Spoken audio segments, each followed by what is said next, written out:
Welcome, everybody, to the Outside Podcast. We got a lit show for you tonight. Lots going on in sports. Jerod Mayo, got rumors, culture rumors, NBA news, NFL news. So we're gonna get right into it, man. Hit that like and subscribe button, man, and we're gonna be right back, man. Yeah. Hit that like and subscribe button for us, man. Listen to these funky beats. We need y'all to hit that like and subscribe button for us, man. The Outside Podcast, man. We got many subjects coming up for you guys, man. Yeah. The wide world of sports, man. We got NFL highlights. We got NFL news. We got NBA news, NBA highlights, man. We got it all for you coming up at the start of the show, man. Y'all hit that like button and hit that subscribe button. And yes, we will be right back.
Network and hit that follow button on Twitter.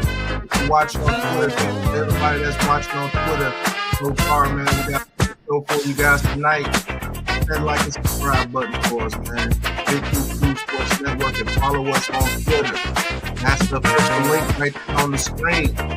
Hey, the show will be starting in about 50 seconds. For everybody that's tuned in. El Capitan calling this Sunday night football game between the Vikings and the Lions. Hey, they're fighting for the NFC North. Both at 14-2. Somebody gonna get a number one seed after tonight.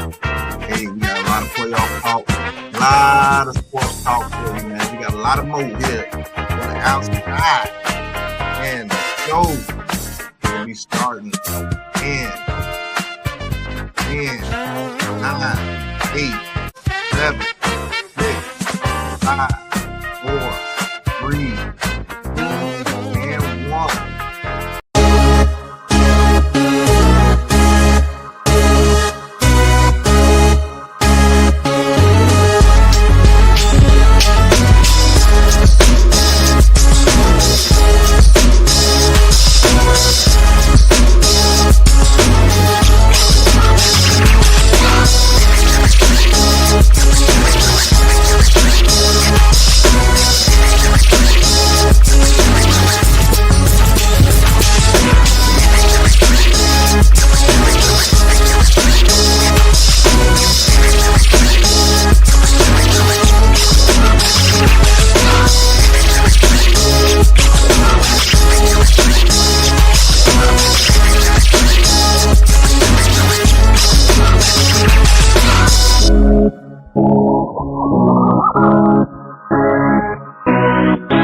Welcome to the Outside Podcast.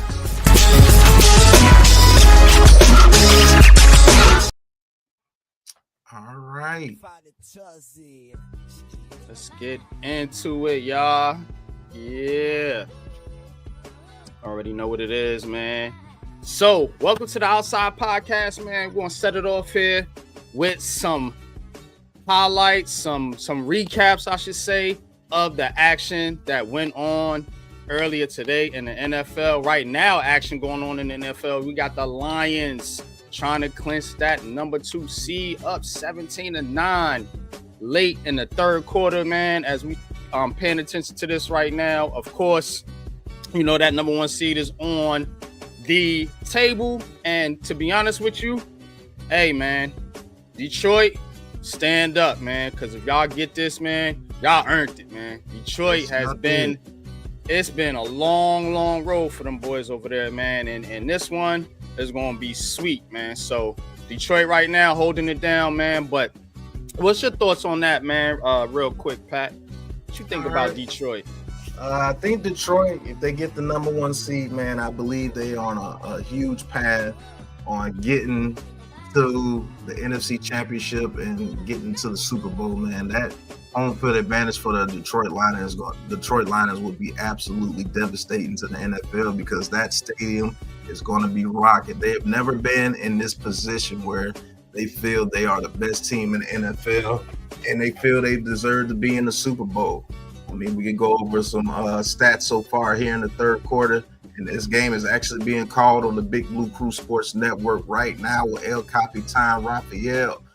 Sam Darnold not having a good night so far, only 14-31 for 153 yards, while Jared Goff, although he's 21-26 for 174 yards, he does have those 2 interceptions, which has the Vikings in the game. It's only a 1-score game, only 8 points differential. The Lions have a lot of injuries, so Montgomery's not playing, but Jamari Gibbs is picking up the slack with 17 carries and 57 yards and 1 touchdown.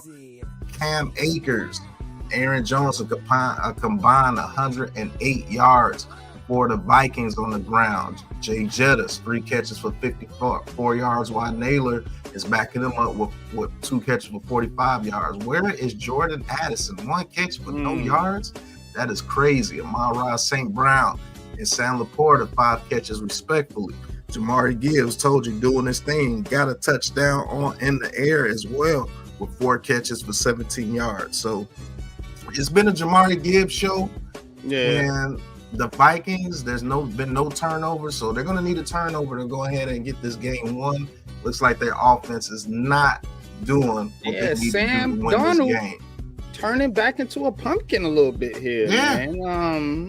No. You know what I'm saying? Sam Darnold has turned back into a pumpkin. Up against the big boys, and it's a different ball game, man. You know what I mean? Right now it's 4th and 4. They got the ball on the Detroit 34-yard line, and they kick the field goal, and it is no good. Oh my goodness! So the Detroit Lions get the ball back, man. Hey, look, that game right there.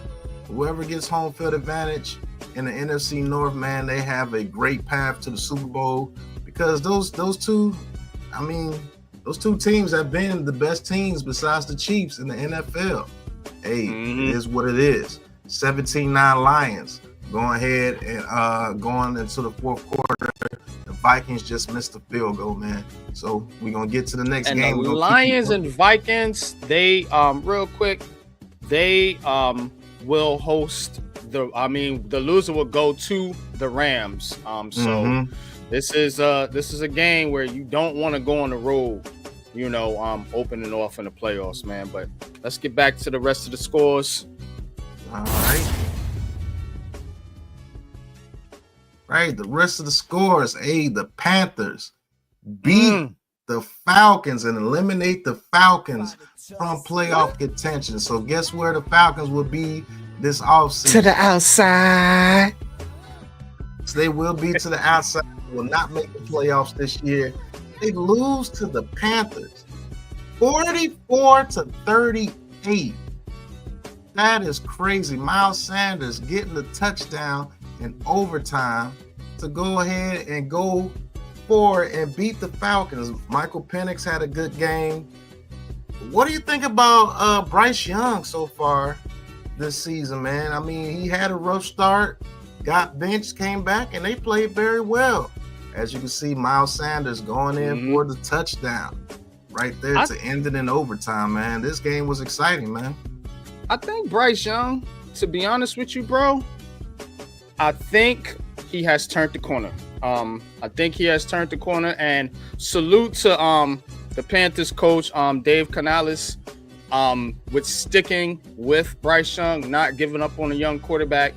And to be honest with you, that's what a lot of these NFL teams need to do, man. So shout out to the Panthers, man. Looks like they got one in Bryce Young. They don't have to chase the quarterback position this year, and they can go on ahead and start building that team and building around their young QB, man. So good end of the season for the Carolina Panthers here, knocking out their division rivals, man, who are going for the playoffs. And you're the Falcons. Shame on you. Hey, shame on you. Bryce Young and Michael Penix throwing for 300. I mean, Michael Penix throwing for 300 yards and 2 touchdowns, but falling short to the Panthers in overtime. But hey, look, Michael Penix had a great game. But for this game, man, hey, look, our player of the game. Let's see.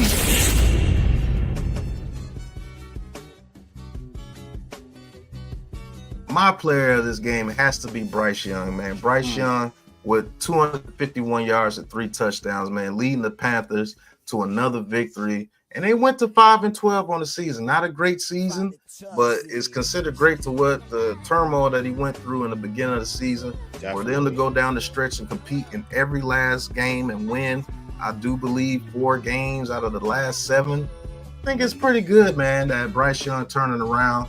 And he's my player of the game for this Falcons versus the Panthers, man. Who's your player of the game? I'm gonna go a different route. I'm gonna go Michael Penix Jr. Michael Penix Jr. 21 of 38, 312 yards, 2 touchdowns, and an interception. But again, this is a young player, only his second start in the NFL, I believe, and the future is bright, man. You've seen some of those throws, man, those darts, man, from Penix in this game. So, you know, he did what he could for the Falcons to help them get this dub, man, in a big-time game. So I'm going Michael Penix Jr., man, my player of the game.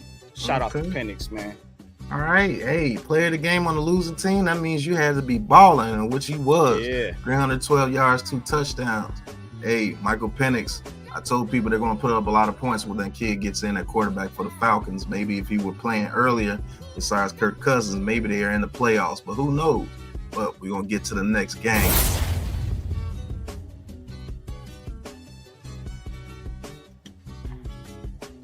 All right, the very next game, the Washington Commanders come back and beat the Cowboys, who led for most of this game with a last-second touchdown to Terry McLaurin.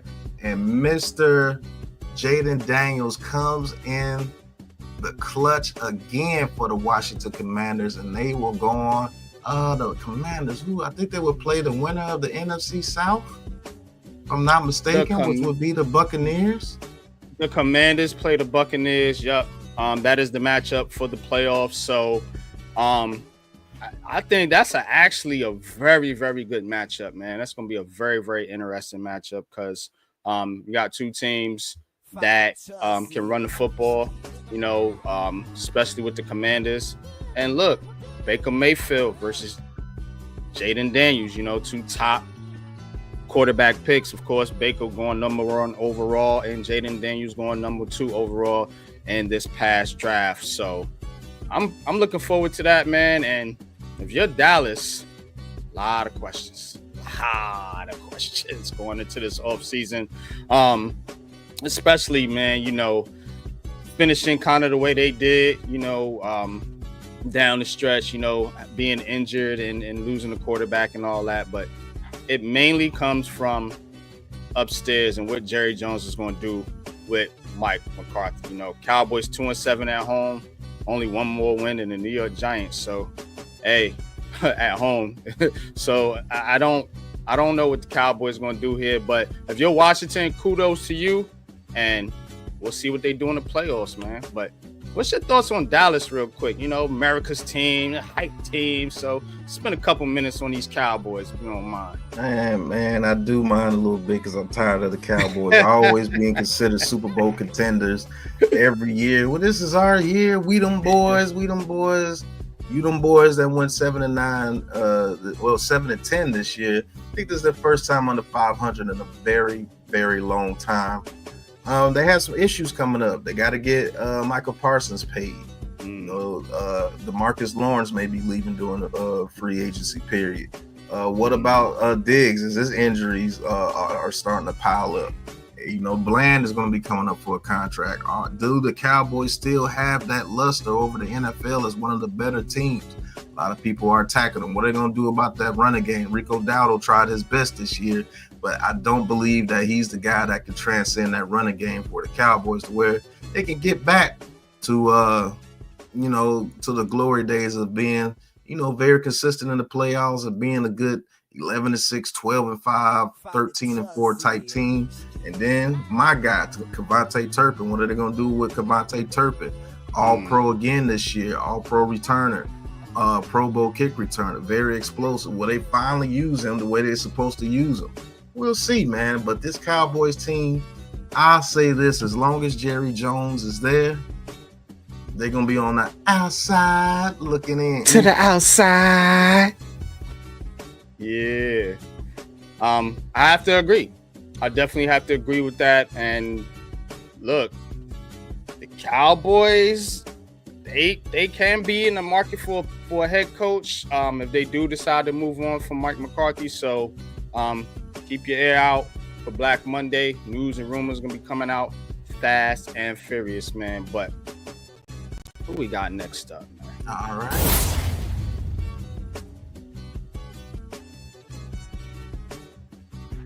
All right, who we got next? Bears versus Packers. This was an exciting one.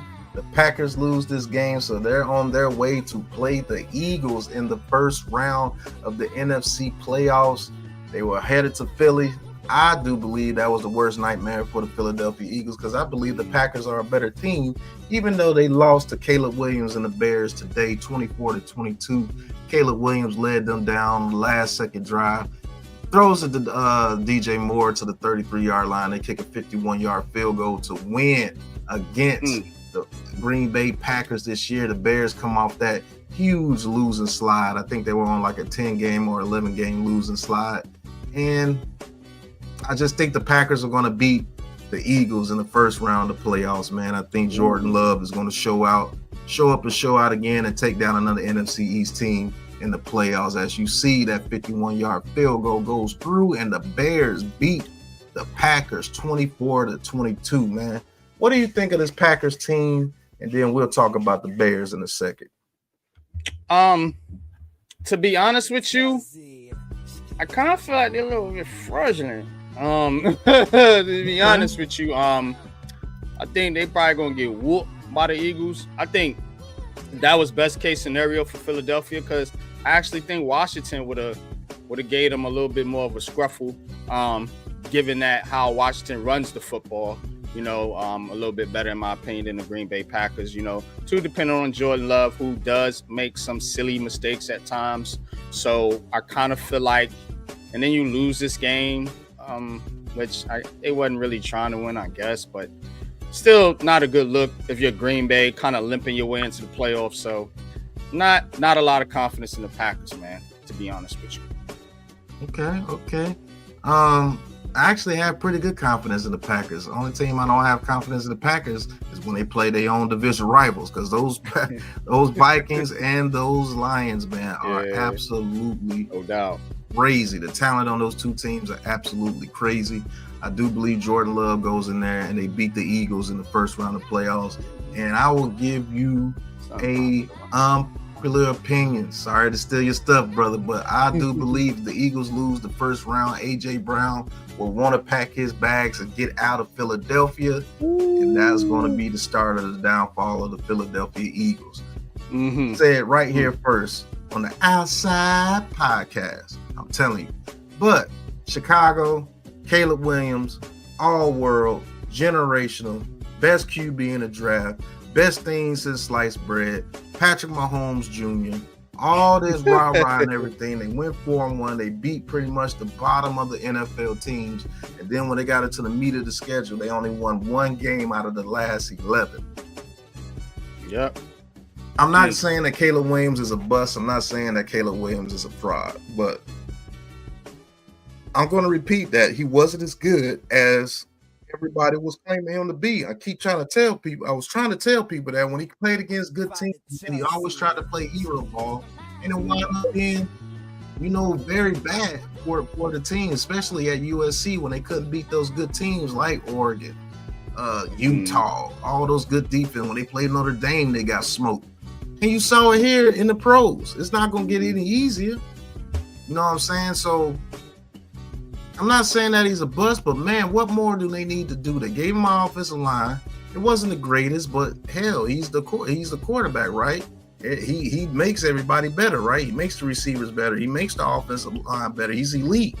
They gave him Keenan Allen. They gave him Roma Duza. He has DJ Moore. He has Cole Kmet. He has Swift.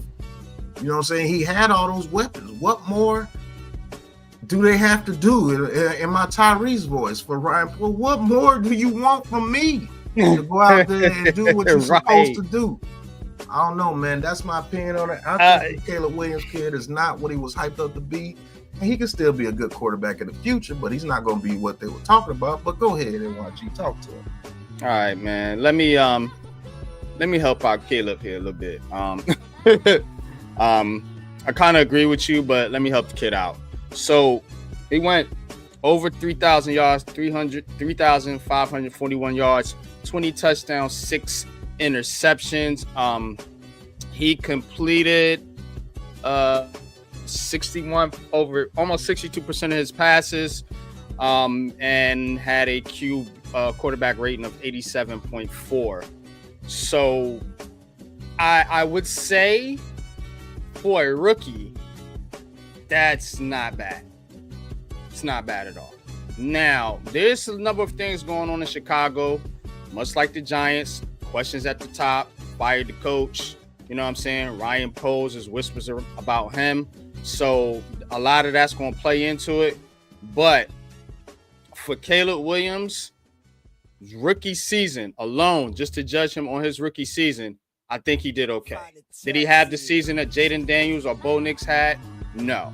And that's kind of the expectation. You want him to be the best out of the group, but he's just not there yet. And it's going to take some time. As I said, when he was coming out, his kids got to be developed, like Drake May in New England. But yeah, man, it's kind of how I see it, bro. This is why I had this man Caleb Williams right here to the outside. So when it came to the top 3 quarterbacks in last year's draft, man, I said that him and Bo Nix were on the same level. And when Bo Nix went to that system over there with the Broncos, who we will talk about later, I think Bo Nix is a better quarterback. But we'll keep that in reserve and see what they do within the next 2 to 3 years, man, before you judge the player on everything. But Caleb Williams rookie season, I'm not with it, man. Let's get to the next game.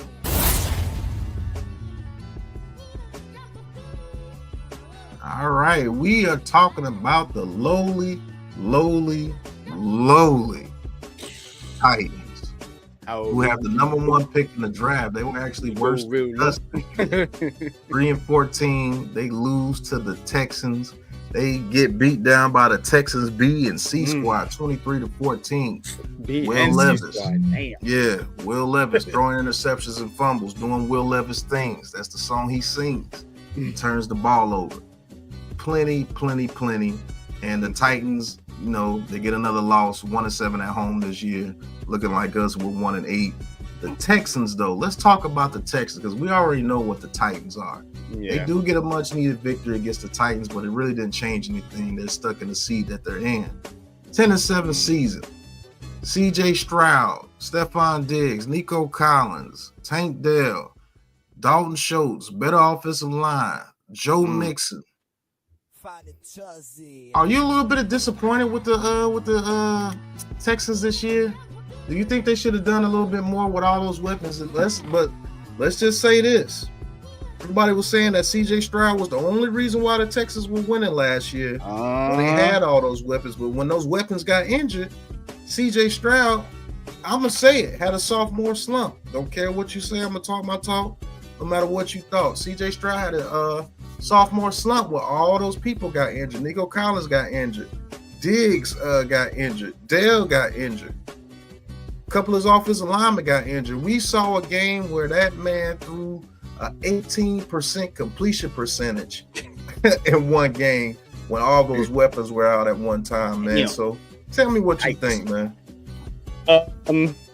Yeah, I think CJ had a very disappointing season. I know personally because he was on my fantasy team, so I'm just gonna be honest with y'all. It was not good. You know, I had to take him out to win the championship, man. Y'all see that belt back there, 2 in a row, baby. That's a sidebar though. But I had to take CJ out, man, because CJ Stroud was just not having a good season, man. And to be honest with you, when I was watching the games, I pointed to a few things. The main thing was that offensive line. That offensive line was not protecting that kid this year. I don't know what went on. I don't know what happened, you know, but he was getting beat up back there, man. And they had some injuries at the receiver. Poor Tank Dell goes down again, man. Prayers out to that kid. And Nico Collins was banged up. So it was a sophomore slump. But to your point, you see the importance of a team. It ain't just all CJ Stroud, because when things ain't going right, CJ Stroud looks average, below average. You know what I'm saying? So quarterbacks don't make the team, ladies and gentlemen. Ladies and gentlemen, quarterbacks do not make the team. Yeah, yep. But yeah, man, I just think with CJ Stroud, man, it just, hey, they got to come back strong next year. I don't think it's over with. Man. I just think it's just one of those seasons. Hey, you know, pick yourself up, try again. Yeah, pick yourself up. But they're going to the playoffs, yeah. So I mean, you know, we'll see. They might snap out of it. Who knows? Yeah, they might snap out of it, but I don't think they're gonna do anything to the Chargers. Nah. I just think that this season proved that it's not all just the quarterback. Everybody was, you know, praising CJ Stroud like he was the greatest thing walking. He can walk on water. He can do everything last year. And they really disrespected that whole team as a team in general. You've seen what happens with this team when they lose pieces. You know what I'm saying? So we'll see what CJ Stroud, see if he can bounce back in the playoffs. But I think it's going to be an early round exit. And they're going to have to get healthy and try again next year. But they are in the playoffs. By the way, Justin Herbert saved my fantasy championship, y'all. Yep. And that's who CJ Stroud is playing. So, hey, ironic, isn't it? All right, let's get to the next game. That is ironic.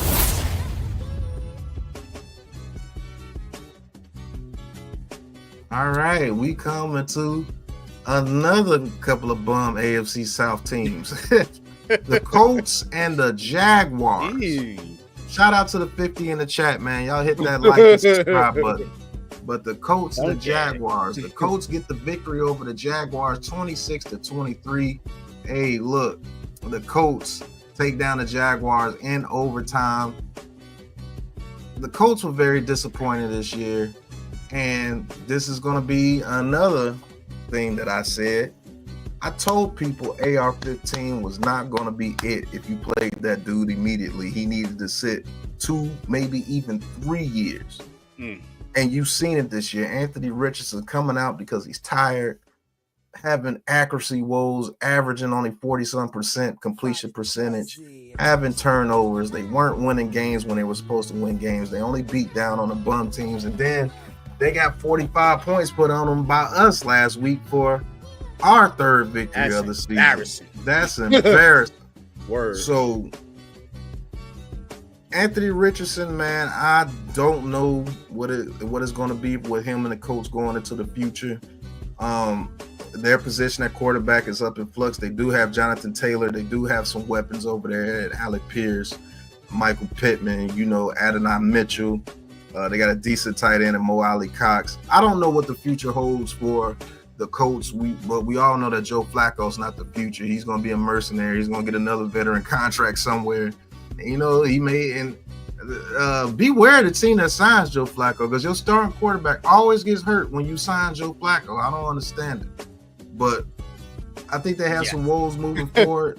And just like the Jaguars, what are they going to do with Prince Charming? He got his contract, and they are a 4-13 team, only one game better than us. This AFC South is in flux, period, at the quarterback position. You got AR-15, you got Will Levis, and you got Trevor Lawrence, who I think plays just like how Daniel Jones plays. And I don't care who don't like it. That dude plays just like how Daniel Jones plays, with better weapons and a better surrounding. So these two teams, man, I really don't have nothing to say about these two teams, but what you got about these two teams, man? The only thing I will say about the Jaguars is, you know, them picking 5th, and you really don't, I mean, by all accounts, you know, we'll be keeping an eye on the Black Monday situation, but Dougie P might be out. So I don't know with Jacksonville. I mean, you're easily behind the Houston Texans right now in your division, you know, and the Jaguars were supposed to be the ones, you know, taking over that division until the Texans got CJ Stroud. So, you know, they were building up to that. You know, they had that playoff run a few years back, but it's just that team's in no man's land right now, to be honest with you, because you got a high-priced quarterback who ain't good. You about to fire your coach, and you got the 5th pick. What are you gonna do with that? You know what I'm saying? What you gonna do with that? So, and with the Colts, I mean, they always fold down the stretch. And this team is a team that is driven by quarterback play, and they have been for years, from Peyton Manning, Andrew Luck, Johnny Unitas back in the day, and they don't have the guy, unfortunately. AR-15 ain't it, bro. And believe it or not, the Colts folding down the stretch is the reason why CJ Stroud was such an enigma, because if they make one catch and Jonathan Taylor makes that catch on that 4th and 1, the Texans don't even make the playoffs. It would be the Colts last year. Mm-hmm. Yep. But hey, that's what the Colts do. Yep. Coming up short down the regular season is the song I sing. Colts do Colts things. Man, what? But we'll see about the AFC South. I see a lot of easy AFC South championships for the Texans moving forward, man. Those teams are terrible. Let's get to the next game.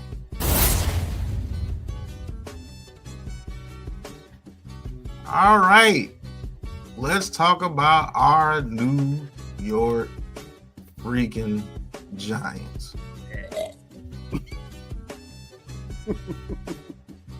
What can you say about the New York Giants, man? They lose another NFC East game to finish 0-6 in the division this year. 0-6 in the division. That is trash, man. 0-6. That means you didn't beat the Eagles, you didn't beat the Cowboys or the Commanders. You got swept by the Commanders this year, the team that you usually at least get one. But they lost 20-13, man. Shout out to Malik Neighbors, man. He gets his rookie record for the New York Giants, 110 catches with 1,200 yards and 7 touchdowns. Had another exciting touchdown today in a losing effort against Tanner McKee and the Eagles. You played your starters for most of the game. Ooh. You know how bad that looks, man? You know how trash that looks for the New York Giants? The New York Giants have been an absolute eyesore for us this whole season. Thank goodness the misery is gone. We don't have to call any more of those games anymore this year. I was so tired of calling those games. I was tired of calling for Tim Boyle, Drew Lock, Tommy DeVito. Hopefully we're calling games with Shedeur Sanders as our quarterback next year, and Malik Neighbors is going off. But what do you think about our New York Giants, man? What do you think about them, bro? I don't know, man. It's like every time I think about the Giants, I just come back to this. Prediction for the fight, then. Prediction? Yes, prediction. pain. That's all I see in the future of this team. It's pain. You know, you should have had the number 1 pick. Nope, let's blow that. Let's win a game, and then, we'll come back and tank the last game. What? You know, and then, like, you go out there and you give these half-hearted efforts all year long.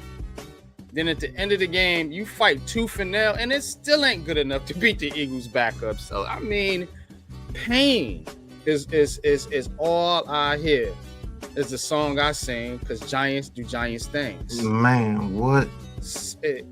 I'm telling you, bro, this is one of the worst ran franchises in the NFL right now. You know, outside of Jacksonville, you guys are right there. And that's sad to say. They have no clue what they're doing, bro. No clue. I mean, that's what you're saying. And there will be a meeting between Brian Daboll, Joe Shane, and John Mara and Tish tomorrow. So their future's up in the air. And we'll get into that a little later on into the show. But let's finish wrapping up these games here at the NFL. And then we're going to get into some topics. So let's get it.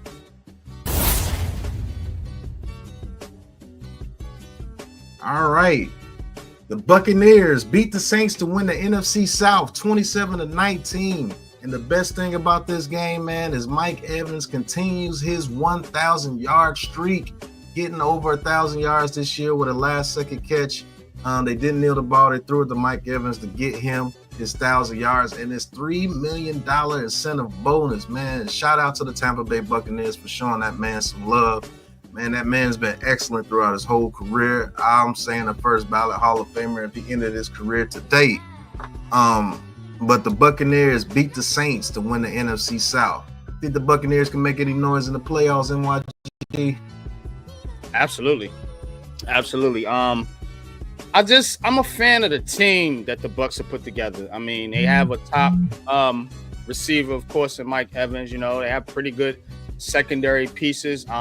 You know, with Godwin, they have these running backs, man, Buck and Urban, you know, getting it done over there, man. You know, him and Tyrone Tracy, top running back. I think Bucky Urban had more yards than Tyrone Tracy, but and Baker Mayfield, you know, prime example of what a system and coaching can do for a quarterback. You know, this guy was an outcast. You know, guys like him, Sam Darnold, Geno Smith, man, guys having career years just with decent coaching. You know what I'm saying? So shout out to Todd Bowles for holding it down for the brothers too. You know what I'm saying? Getting this team in the playoffs, you know, cast off by the Jets, went to Tampa Bay, worked under Arians. They gave him the job. Kudos to them, and he has rewarded them with back-to-back playoff wins with a quarterback that everybody thought was done and a bust. So kudos to Tampa, and yes, they do have the formula to make some noise, because anytime you can run the football and play good defense, that's a fact. So and the Buccaneers quarterback, the Buccaneers get back into the playoffs. See if Baker Mayfield and them can crush some dreams in the playoffs, man. They got to come to Tampa too. So whoever goes to Tampa, good luck playing Bucky Irvin and those Tampa Bay Buccaneers, because if Baker Mayfield gets hot, he's been hot this season. He's been known to throw 4 or 5 touchdowns against you. But Broncos destroy the Chiefs, who didn't play anybody, and Bo Nix gets into the playoffs. Ooh, your man. His very first your year. Man. Yeah, Mr. Bo Nix makes it to the playoffs. I said if he went to the Broncos or a team that has a structure like a Sean Payton does, Bo Nix will actually play pretty well. And yes, they did. They made it to the playoffs in the loaded AFC South, who had 3 teams to make it to the playoffs. The Chiefs, the Chargers, and the Broncos all make the playoffs. 38-0. They really need to talk about that game, man. They thumped the Chiefs. The Chiefs fall to 15-2, but the Chiefs are the favorites to go all the way back to the bowl. But shout out to the Broncos and Bo Nix, man. My guy shout from the last Sean draft. Payton too, man. Shout out to Sean Payton, because you know everybody had questions about Sean Payton with the Russell Wilson situation last year. You know, he went with his heart and his head and got Russ moved on and got his guy, and they cooking. They cooking, man. So again, coaching matters. Coaching matters. You know what I'm saying? Yeah, coaching does matter. Speaking of, another coach. The Chargers. Jim Harbaugh. Getting Justin Herbert back into the playoffs. Can he get the Chargers a playoff victory this year? They do beat the Raiders 34-20. Justin Herbert has had a very good season. They finished the season 11-6, and they will go into the playoffs with a little bit of momentum behind them. And I do believe they are a threat to beat any team in the AFC playoffs because of that running game Jim Harbaugh has brought to them. The lowly Raiders fall to 4-13. Don't know what's going to happen to Antonio Pierce. I have a good idea what's about to happen to him, but we have to wait and see for Black Monday, and that's the topic of discussion for later in the show. But what do you think of old Justin Herbert, Prince Charming number 2? I'm actually happy for Herbert, man. As I mentioned earlier, he won me my fantasy championship. But besides that, the kid has turned it around. You know what I'm saying? And kudos to Harbaugh because, you know, hey, don't go over there and just try to air it out. You know, build a running game, build a system, make life easier for your quarterback. You know, and he's done that. And guess what, man? Kudos to another player that a lot of people's ready to give up on. That's Quentin Johnson. Quentin Johnson been out there playing very, very well for the Chargers, you know, under, again, the tutelage of good coaching, man. So, and you're right. They do got a chance to make some noise. Any other year, I would feel not great about the Chargers because they just one of those teams. But this year with Harbaugh, I feel like they might win a game. You know, they might win a game. I don't think they're going to the Super Bowl, but they might get a playoff victory this year. And that would be Herbert's first ever. So, yep. Hey, the Seahawks beat the Rams. I think it might be a rematch in the playoffs. The Seahawks beat the Rams to go 10-7. The Rams finished 10-7. I do believe if this Rams team has both their receivers healthy, Puka Nacua and my other boy Cooper Kupp. Mm-hmm. With a healthy Williams and a veteran and Matthew Stafford, I do believe this Rams team can scare a lot of teams over there in the NFC. And the Seahawks team as well. If they get healthy and a healthy DK Metcalf and, you know, Geno Smith over there doing his thing, I think both these teams can make some noise or at least scare the hell out of those top teams. The Seahawks will not be in the playoffs, unfortunately for them.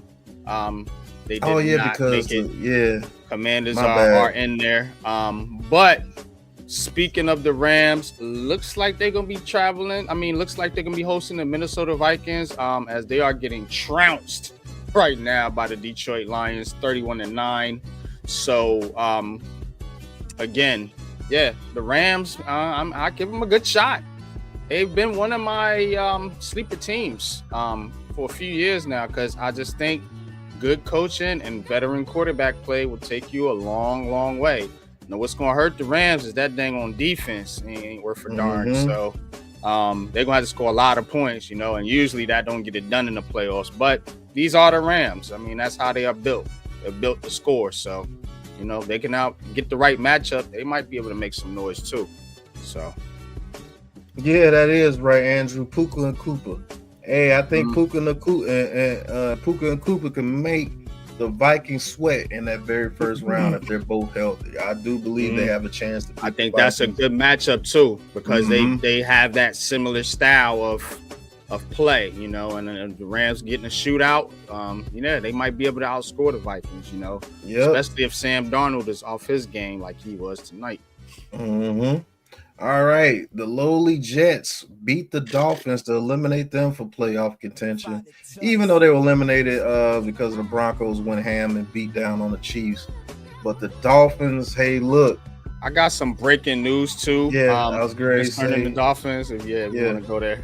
We'll go ahead and break some news concerning the Dolphins.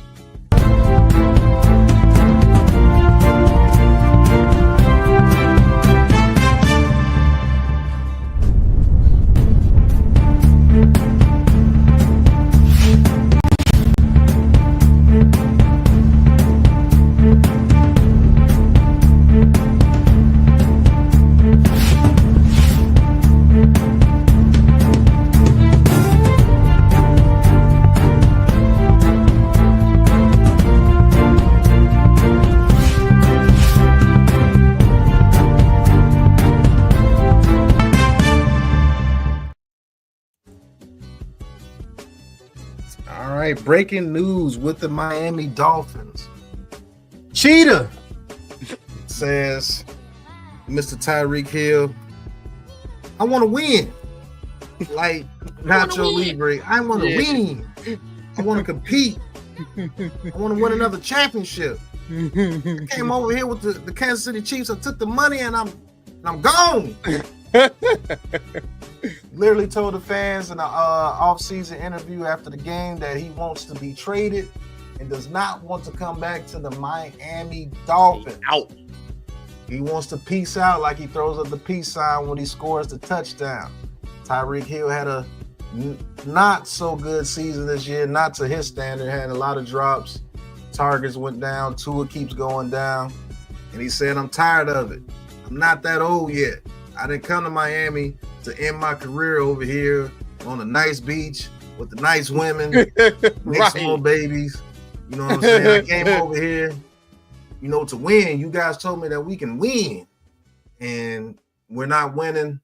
Eliminated last year in the playoffs, got embarrassed by the Chiefs in the playoffs, and this year not making the playoffs, finishing under 500. Tyreek Hill wants to get out of Miami. That's crazy. What you think about this, NYG? I think Tyreek Hill told the Dolphins, man, straight up. Cannot play with him. Cannot win with him. Cannot coach with him. Can't do it. That's a fact.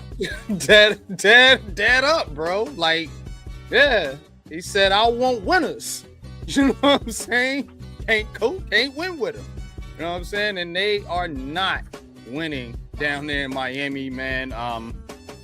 Tyreek Hill, very outspoken guy, does not surprise me at all. We'll see what Miami does. Maybe Miami can tone it down a little bit, the noise. But hey, if a guy like this is talking, the value that Tyreek Hill has, Miami ain't going nowhere, bro. Like, yeah. Even though you paid Tua, see, that's the bad thing. Mm-hmm. There was so many detractors, when Tua got paid, because some of these quarterbacks get paid, and then boom, now you stuck. Trevor Lawrence, now you stuck. And now what you gonna do? You got to get rid of your star receiver to please your quarterback? Because he went out of there, and it's probably a reason why, because you getting passes thrown by Tyler Huntley all the damn time because Tua can't still help. So I think that's part of it. You know what I mean? But hey, if I'm a team, I'm on it though. I am on it, bro. Yeah, I would trade for Tyreek Hill if I'm a team, depending on what they ask. That's a fact. Still a very, very good receiver. You ain't lying. I'll actually give up a high second to a first-round pick for him. I believe that he can transcend another team, New York Giants. But I think Tyreek Hill also told him this too. The greatest thing about sports is you play to win the game. Hello? You play to win the game. And that's what he wants to do, man. Councilman winning franchise of the Kansas City Chiefs, man. At least made it to the AFC Championship almost every year that he was there.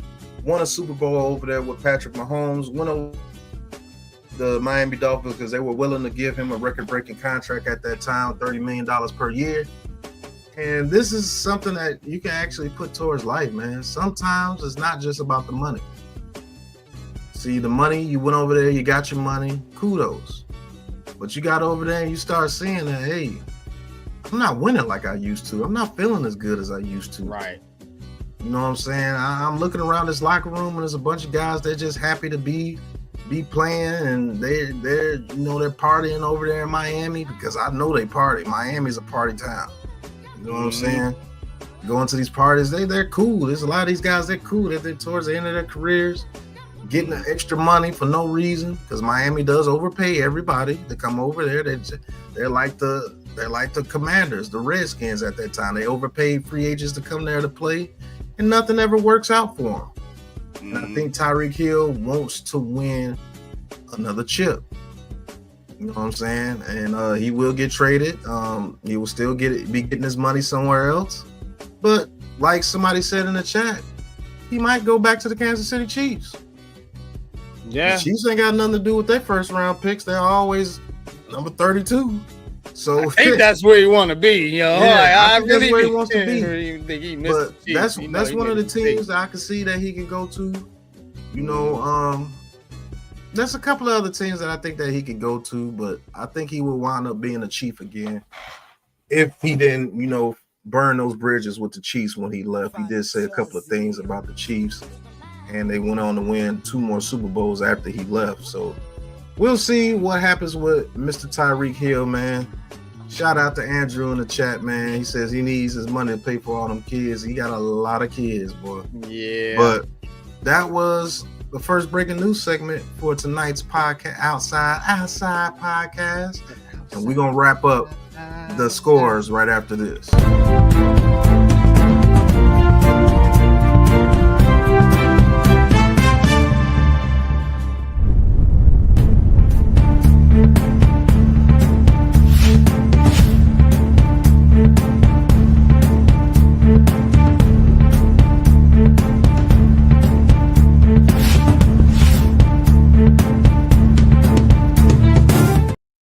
All right, that was some breaking news. We're going to wrap up the rest of these scores, man. Like I said, the Jets beat the Dolphins. Dolphins missed the playoffs, and Tyreek Hill wants out. And the last score for the NFL tonight, the Cardinals beat up on the 49ers. And that was just, you know, a game to, you know, have a little bit of pride at the end of the year. Kyler Murray with a 4-touchdown game. First time he's done that in a little while. And the Cardinals beat up on the 49ers 47-24. I think the Cardinals were a surprise team, and then they fell back into the Cardinals after the Rams got healthy. So, and the 49ers, man, they were just injury riddled all season long, man. Yes. And that's why they did not make the playoffs. Got anything to say about this game before we go over to the NBA? Nah, not really. Just San Francisco. They'll have a decent draft pick this year. We'll see what they do with that. We'll see if some of these guys come back. Of course, rumors about Deebo Samuel are always out there, it seems like every year. So we'll see what they do. We'll see what in the Cardinals. I think they had a pretty good year. You know, shown some pretty good improvement with Marvin Harrison Jr. They can actually compete for that division next year if they make the right moves. So keep your eye on the Cardinals, man. Not a bad team as everybody thinks. 8-9. So pretty good. Yeah, they were 8-9, pretty good. Way better than what people expected them to do. Mm-hmm. So, I mean, it is what it is, man. But I do think that the Cardinals, they're on the right path, man. Got Marvin Harrison Jr., you know, doing his thing out there. Getting he's finished under 1,000 yards, which I figured that he might do, you know, going into that situation with the Cardinals, but he will be a 1,000-yard receiver with the Cardinals soon. So over to the NBA, we're just gonna run through these scores real quick. The Thunder upset the Celtics. Well, it's really not an upset because the Thunder been balling this year. Yep. You know, SGA over there balling. Beat the Celtics 105-92. Getting busy out there. The Cleveland Cavaliers, man, they are 31-4 this year, beating up on one of the ball boys over there with the Hornets 105 because that's all they got over there. Man, yeah, they sheesh. The Hornets are terrible. 115-105, man. The Cavaliers in the East, man, they are looking good over there in the East. Yeah. Those three guards over there doing it. And Jaren Allen, that center, if they could get that guard play like that all season long, they're going to be a problem. Yeah, man. But Cleveland, it runs through them two big men. Like I said, Jared Allen and Evan Mobley, man. Big men still get it done in the NBA, dog. What do you know? All these 3-point shooters, but when it comes down to it, dunks are easier points. Exactly. Hey, battle of the bottom people. the Pelicans versus the Wizards, and the Pelicans beat the Wizards. The Pelicans are a little bit of a disappointment. I think they should trade Zion Williamson and get what you can for him right now. Yeah. And go ahead and do a rebuild, man, because Brandon Ingram, Zion Williamson, the guard of McCollum, they're not getting it done out there with the Pelicans. Zion Williamson hurt again this year.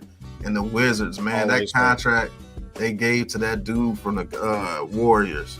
What's the dude's name? Kyle Kuzma. No, not Kyle Kuzma. It was the other guy from the Warriors.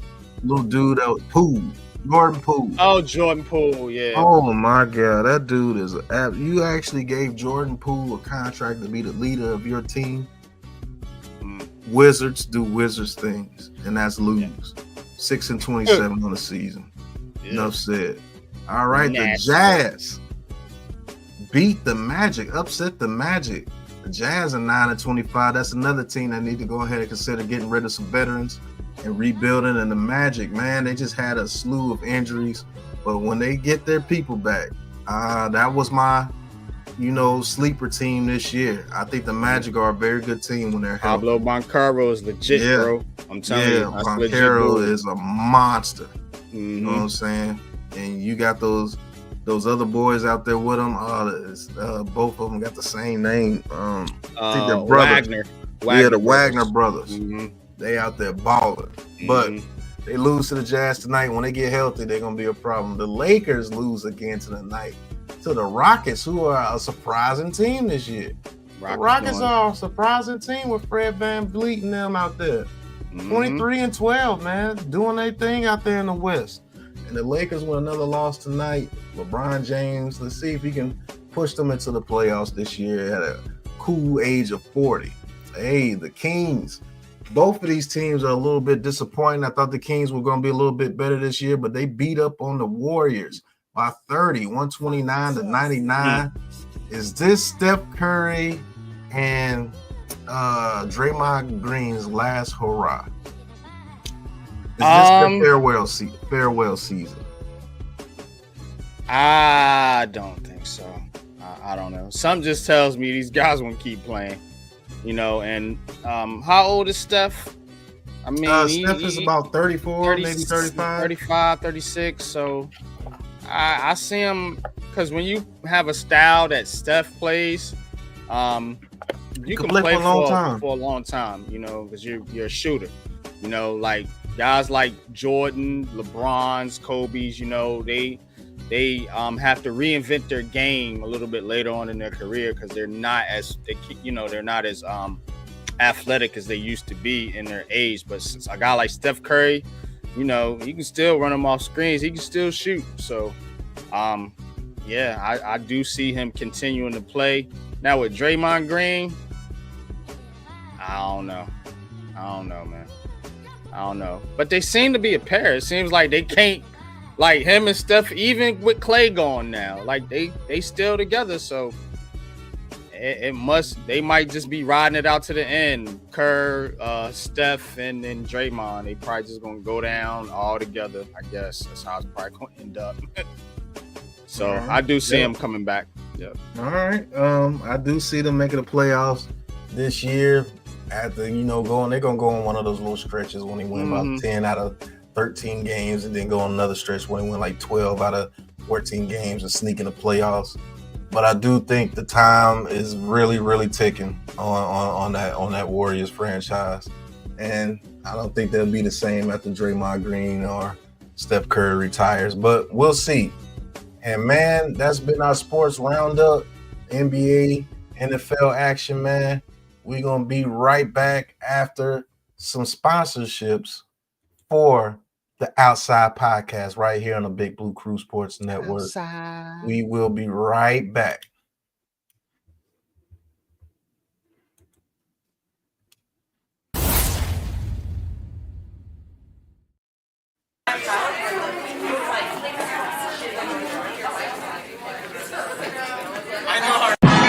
Racing Kev, Raisin Man.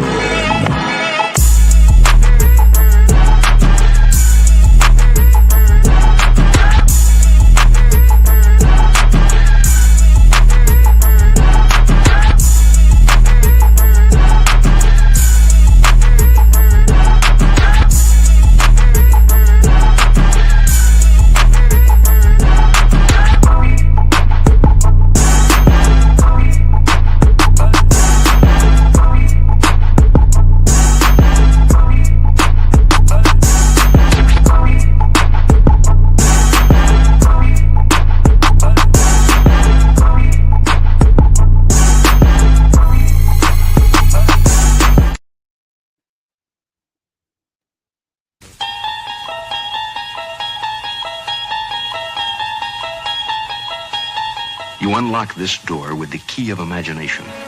Beyond it is another dimension. A dimension of sound. A dimension of sight. A dimension of mind. You're moving into a land of both shadow and substance, of things and ideas. You've just crossed over into The unpopular zone.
Welcome to the NFL All 32.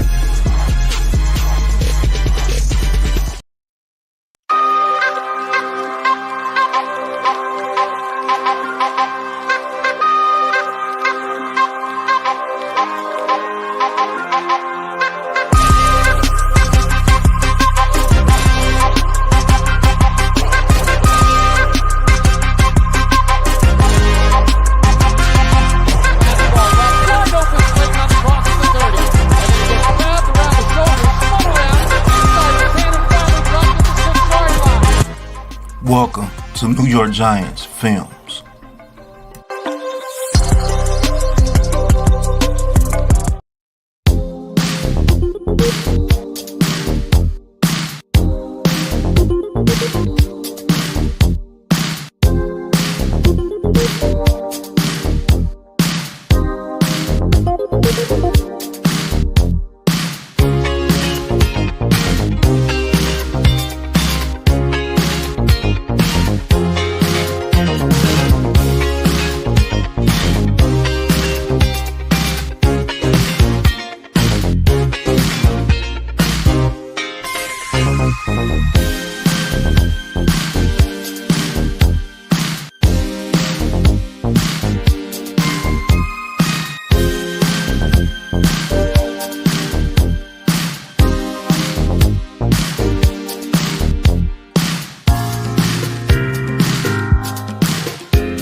right, a little bit of breaking news. Hey, Mr. Deontay Wilder retires from the sport of boxing.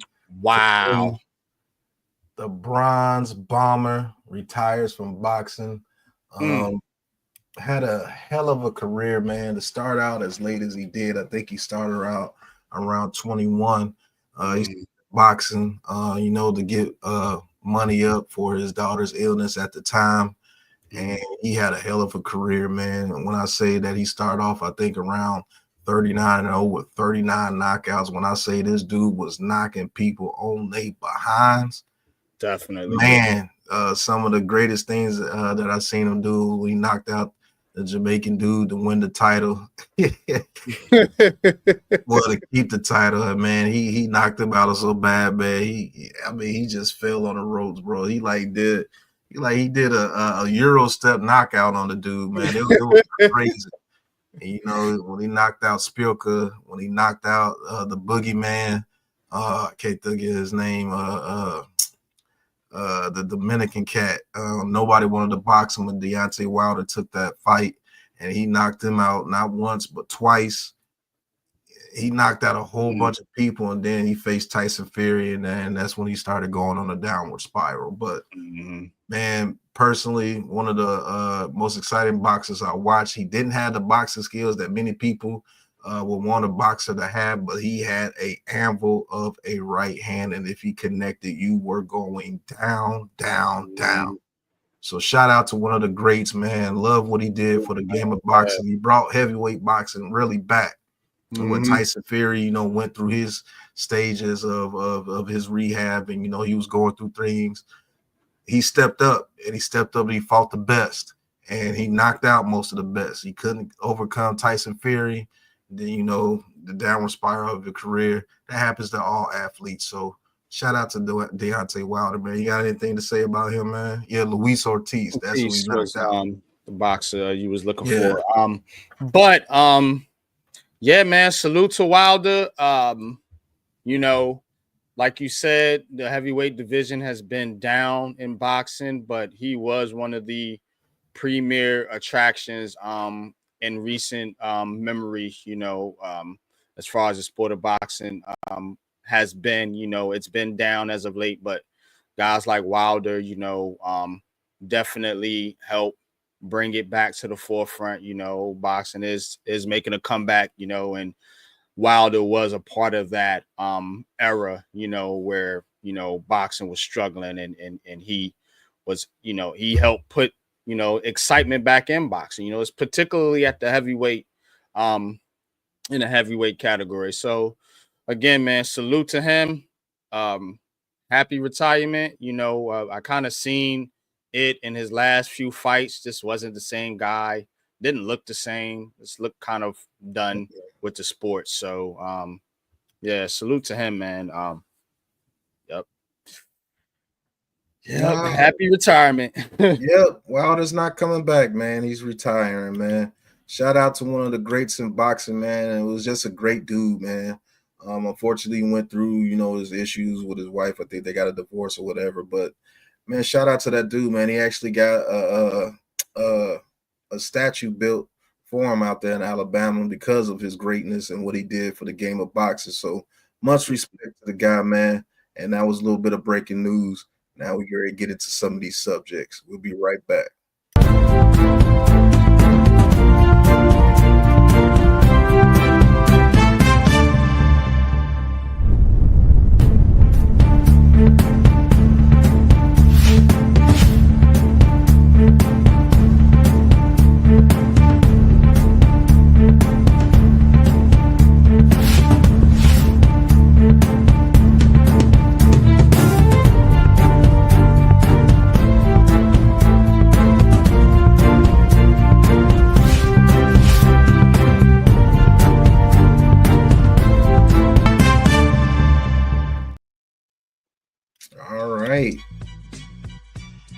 One of the first things that we're going to talk about tonight is the New York Giants. We are New York Giants fans, so we're going to go ahead and get them out the way, man.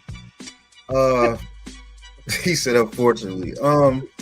The New York Giants finished the season 3-14, man. We finished with the number 3 pick in the NFL draft, which pretty much guarantees us one of the top 3 players in the draft. And I do believe those top 3 players are Travis Hunter, Cam Ward, or, Shedeur Sanders. I do believe we will get one of those players.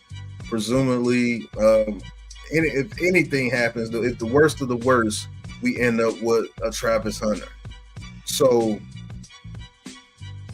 here's what a little bit of,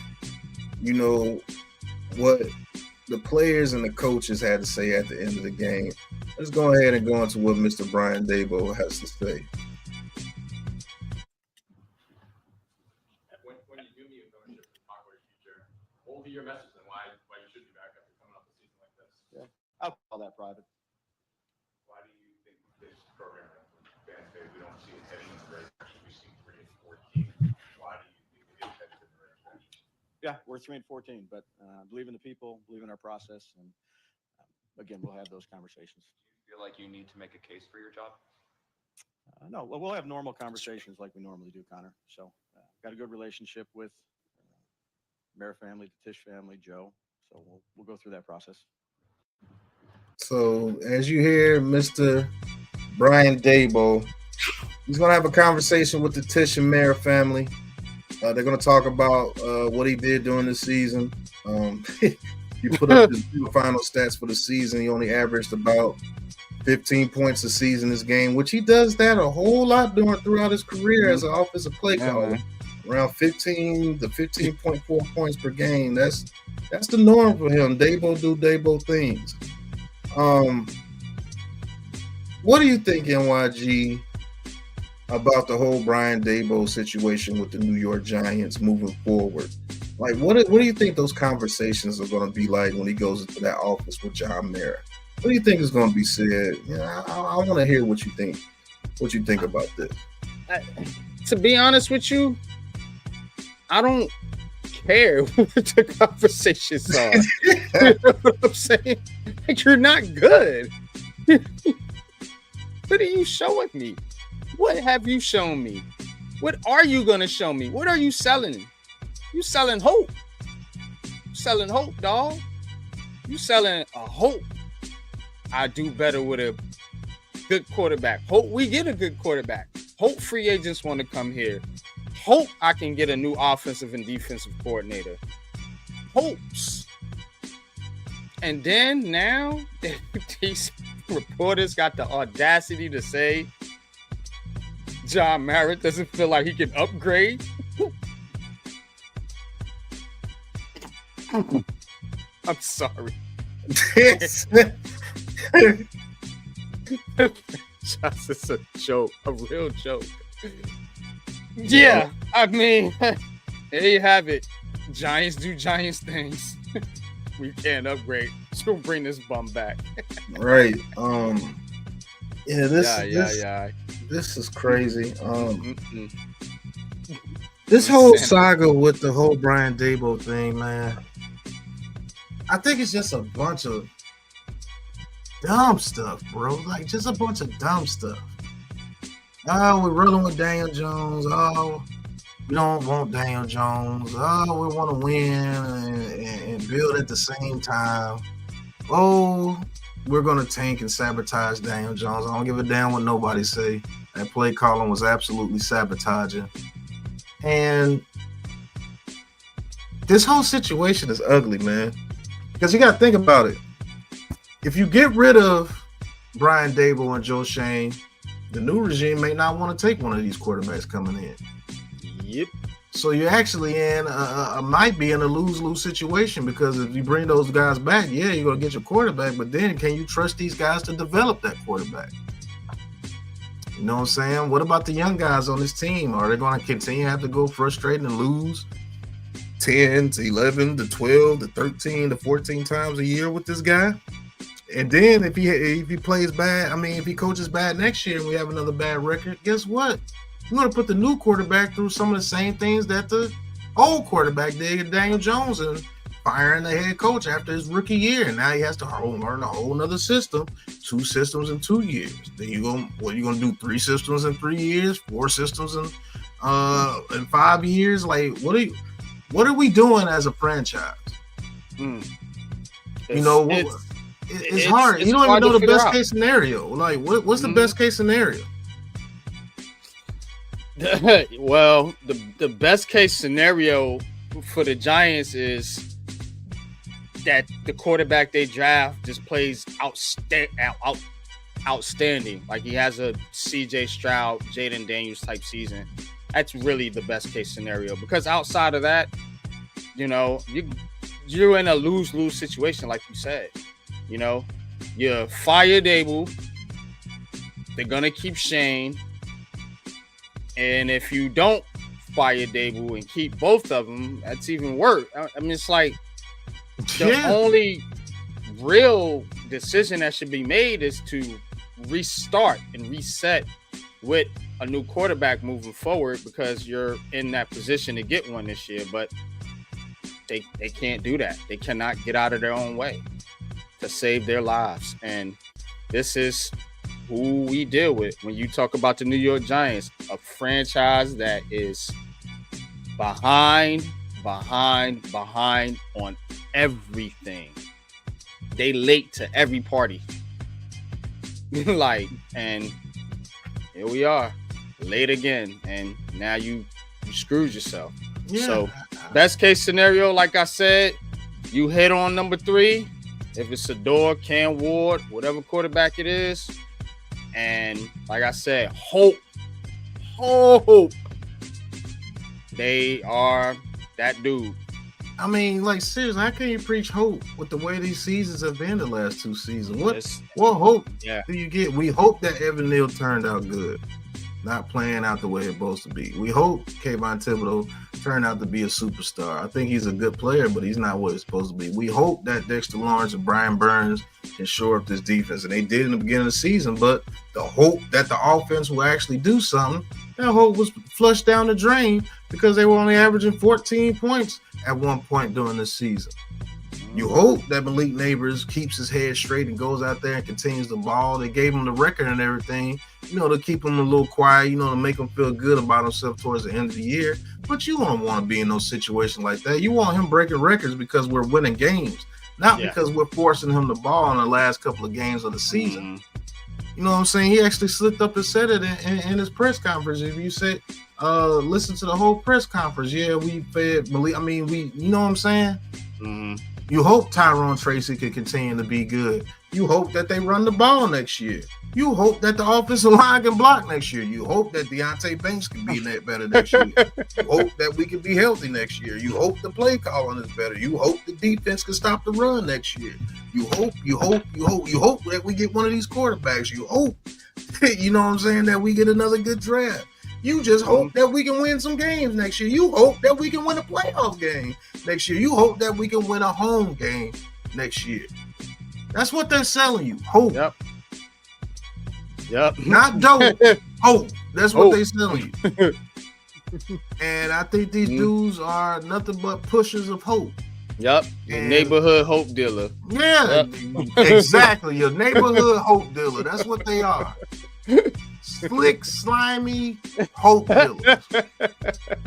That's what they dealing you. And you inject it right into your veins, and you wind up with mad disappointment. Yeah. This whole situation is absolutely crazy to me, man. And I don't understand it. And it's just weird, man. It's mad. But like I said, like you said earlier, this is a situation where I gotta let Mike Singletary talk, man. Cannot play with him. Cannot win with him. Cannot coach with him. Can't do it. Can't do it, man. Yeah. But we gotta see. We gotta see what we can do in the future, man, with this guy. I do believe both these guys will be back. You don't have a super grin on your face after a loss like that, unless you really know you fired or you really know that you're coming back. So it is what it is, man. I actually looking at his play sheet every game, coming up to the podium and saying the same things. we're on the right path, and you know, you hope you win some more games. You hope to play a little bit better than what you play. You hope to, you know, get to finish the game. You just hope, and I'm tired of your hope. I think you're a joke. That's what I think you is, a joke. A joke of hope, but it is what it is, man. Any more thing you want to say on this whole giant fiasco, man?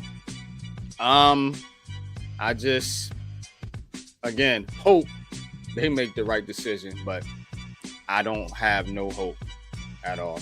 I'm not buying their hope. I'm not buying it. Nope. I don't care if it's free. I don't care if it's free 99. I ain't buying your hope.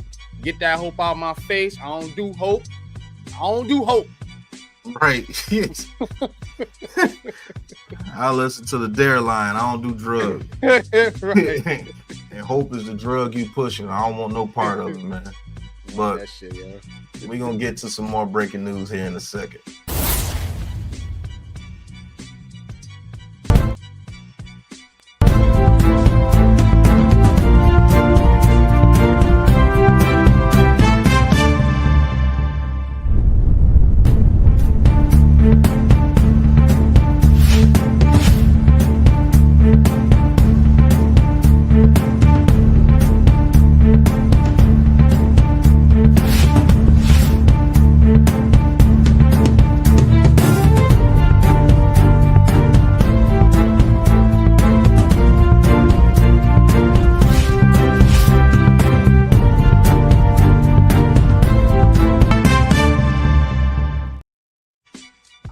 Mr. Jerod Mayo, coach of the New England Patriots, has been fired after one season with the New England Patriots. They wind up being 4-13 after, you know, winning their last game against the Bills backups. And they fired Jerod Mayo after one season, bro. Embarrassing. That's what it is. It's embarrassing. I ain't gonna hold you. This one triggers me a little bit because if you're the New England Patriots, right? You hired Jerod Mayo and the GM over there, and then you went ahead and drafted Drake May. Okay, that all lined up for you perfectly. You know, 1 year after moving on from Bill Belichick. Now, this man, and I've watched a lot of Patriots games, not a talented team at all. Not a lot of talent over there. Yet and still, you know, Jerod Mayo had them fighting in a lot of games. Drake May showed promise. You also have a situation where you're going to be back at the top of the draft, which we kind of knew what was going to happen because you didn't have a lot of talent. You were starting a rookie quarterback. You know, you were in a division with the Bills and the Dolphins and teams that were better than you. So, you know, they put up some fighting games, but everybody knew they were going to be bad. So why is it that you scapegoat this man, you know, after just one season, you know, and not allow him to build the program like you said you was going to do? I'm tired of the bridge head coach for some of these franchises. You know, they'll allow these coaches to come in here and feel like the Raiders going to do the same thing. They allow these coaches to come in here and be bad. You know, give them bad rosters, give them just messed up situations. Sign you a contract and then say, you know what, we're going to let you build this team out and do what you need to do. And then before the final buzzer ended, they fired this guy. You know, but kudos to Jerod Mayo for messing up their draft status. That's what they get. Shame on you, New England. You didn't give this man a chance, not a single chance. And all this for what? I like Mike Vrabel, but come on now.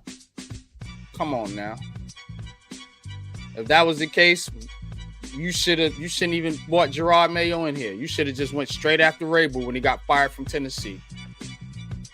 But I'm done, bro. Yeah, I am very disappointed in the New England Patriots with Robert Kraft and that regime over there with the Patriots. You signed this man and sold him hope. You know what I'm saying? You sold him hope. Yeah. You expected, what did you expect from the New England Patriots this year? You know what I'm saying? Like, what did you expect from them this year? Did you expect for them to be some super team this year? Did you expect them to make the playoffs? Did you expect them to have a winning season? Because those are some of the things that you would fire a coach for, because the New England Patriots, they played hard all year long. They just were undermanned. Everybody's saying that Drake May is playing out his mind. He's playing very well. So you mean to tell me Jerod Mayo had nothing to do with that? You know what I'm saying? He had nothing to do with your defense keeping you in games. Why would you do that to Drake May? Why would you bring in a new head coach for Drake May? Like, I don't get this, and it just looks super bad. And that's why we had our conversation on Talk Your Talk the other day. We did mention this about Aboriginal coaches not getting fair shots in the NFL after one season. You didn't even give this man to have a really good draft. He didn't even get a full draft season. Yep. Same thing happened to Steve Wilkes in Arizona. Remember a few years back? Happened to Lovie Smith with the Texans. Yep. There's a long list of a lot of coaches that go through that are Aboriginals. You just got to talk about it. And you know what the sad part about it is? I knew it was going to happen. Mm-hmm. I knew if the Patriots would have a bad season, they would fire this man immediately. I knew it. And the sad thing is to look at that man's face after that game, knowing that he was going to be fired. They probably told him that he was going to be fired before the game even started. Mm-hmm. Yeah. They didn't even let the man go to Black Monday. They fired him right after immediately, bro. Immediately. He didn't even get a chance to get back to the locker room before they reported it. That's how fast they wanted him out of there. And guess what? The Patriots deserve everything that they're going to get. Even if they get Mike Vrabel, I still think they're going to be a bad team. Yep. For years to come. Yep. They deserve it. That's sad, man. This dude gets fired. They didn't even let the man address the team. Right. He ain't make it to the press conference. Got him out of there. Like, dang. He didn't even get a Jerod Mayo press conference. Like, beep. All right, Jerod, you got the bus out there waiting for you. Stuff's outside. That's a fact. That man didn't even go back to his office. They had his shit packed. It's only on the bus, Jerod. See you later. And then this is a former player for your organization that played for you. That's what I'm talking about, bro. So you want to bring in Mike Vrabel, who also played for you. I think they played the same as linebackers. You know what I'm saying? So they're teammates. Yeah. So how is it that you were so hell bent on getting Vrabel now? Because that's what it seems like. To let Jerod Mayo go? Like, what are you? What's the upgrade other than Vrabel's got experience, as they say? But you could have did that last year. He got fired last year. You were in need of a coach last year. You should have hired Vrabel if that's the route you wanted to go. You know? But nah, let's let this man come in here and be bad and scapegoat him, then bring in Vrabel. Now we got our quarterback, and now we got a top 5 pick, and Vrabel, he's off to the races. Yeah, that's the sad part, man. You gonna bring in your boy with the best situation, but let this brother go into that horrible ass situation, Right. and then get rid of him after 1 year, like you were expected to go to the playoffs or something. You know, it's a little bit sad, man. You see what they got to say on this post right here. He said, not firing, this is about drinking MCSI. He says, not firing Wolf is absolutely insane. I can't even wrap my head around how keeping him makes any business sense. In fact, you keep Wolf, but you fire him. Come on now.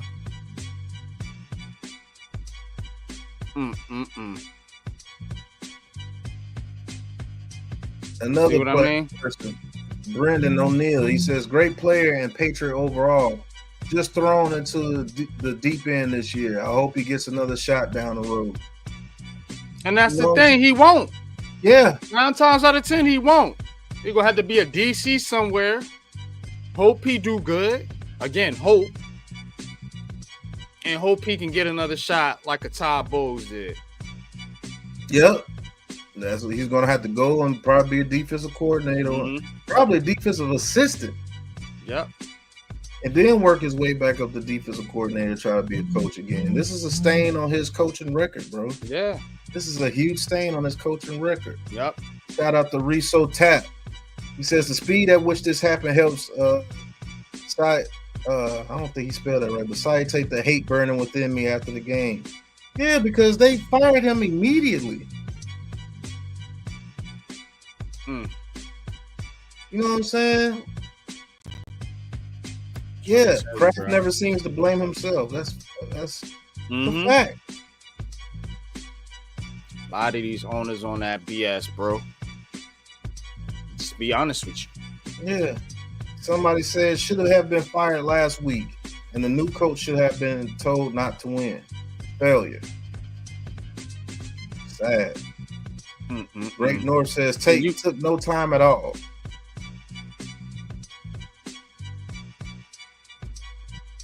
Yeah, I mean, you got to think, bro. Like this Patriots thing, it be smelling like the Giants. No wonder the Giants and Patriots so cool. No wonder they so tight as an organization. Like, I be doing the same type stuff. Yeah. Like, for real. This is nasty work right here. I do remember that. He said they were talking about racism last year, and he defended Kraft. Just for Kraft to kick him out the door immediately. Yep. But I don't know, man. That's just pretty bad, man. You know. But shout out to, Jerod Mayo. Hopefully he gets another shot, even though he got put to the outside. That's messed up, man. But we're going to get to the next subject, man.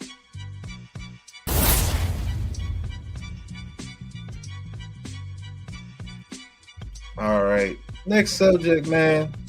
We want to talk about the new uprising of Jackson Dart and the breaking news of Jalen Milroe actually entering the NFL draft after the loss from Alabama to Michigan. Now, I do believe that Jackson Dart is a good quarterback. But do you think that he has, the clout to be going up as this much of an uprising as they're trying to make him? Same thing with Drew Aller. They do it every year. And now they're trying to raise Jackson Dart to the level of a Cam Ward or Shedeur Sanders. Like, what do you think about that, man? Like you said, it's one of those things that happen every year, but there is this thing that people seem to compare quarterback classes year to year to year as if, this year's quarterback class is going to be hands down worse than last year's. you know, and I think they try to boost some of these quarterbacks up to try to boost up the class, you know, and I see there's only two that should be going in round one, and that's Cam and Shedeur Sanders. Now, the same thing they did with J.J. McCarthy last year, you know, a little bit with Bo Nix, pushed him into the first round. That's what they're doing with Jackson Dart. That's what they're doing with Jackson Dart here. And it's not like Jackson Dart is a bad QB. To me, it's just one of those things, again, where he's going to get overrated for particular reasons. And I think we touched on some of those on Talky Talk. So that's kind of how I feel about it. Just my initial watch of his tape. There is some skill there. There's some things to work with, but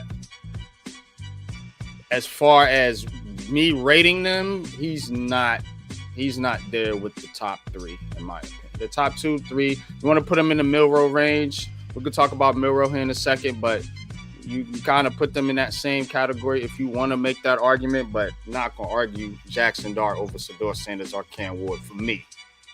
I don't see it, but you study a little bit more film than I do, so I like to get your opinion on Jackson Dart, and do you think he's worthy of the hype he's getting? As far as the hype he's getting, I do not believe that he's on the same level as a Shedeur Sanders or Cam Ward. Do I think that he can be a good player in this league? Yes, I do. If you put him in the same type system, like I said with Bo Nix, if you put him in a system with somebody like the Saints, I think he could be a pretty good back. But he's not, you know, the guy that you would say, oh, he's better passing the ball than Cam Ward or Shedeur Sanders. No, he's not. He's not a better athlete than Cam Ward. A little bit better of an athlete than Shedeur Sanders when it comes to running.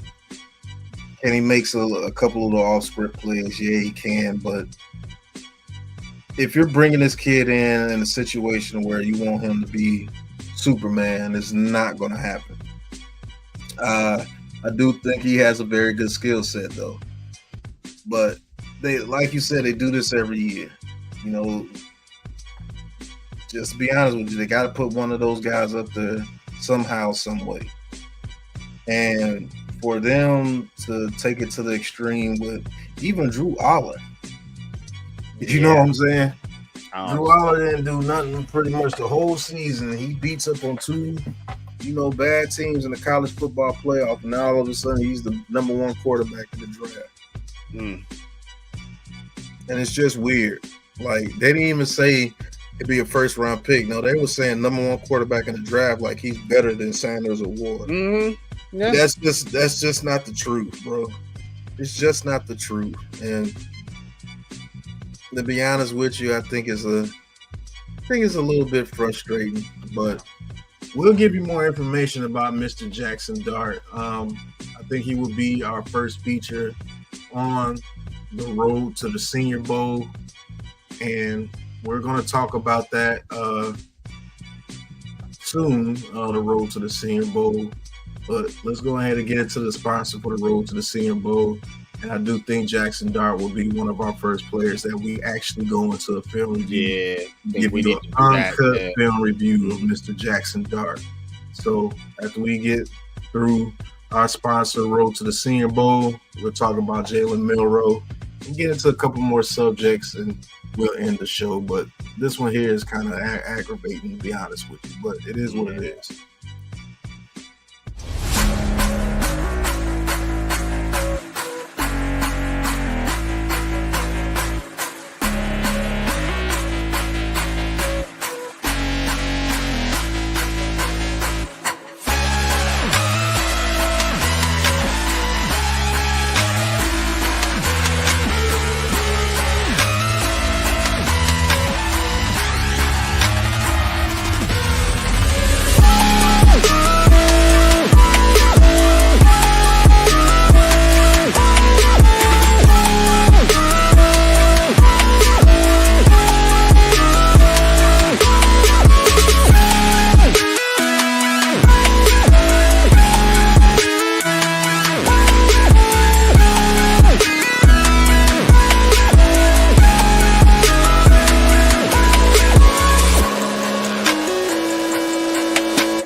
Welcome to Road to the Senior Bowl.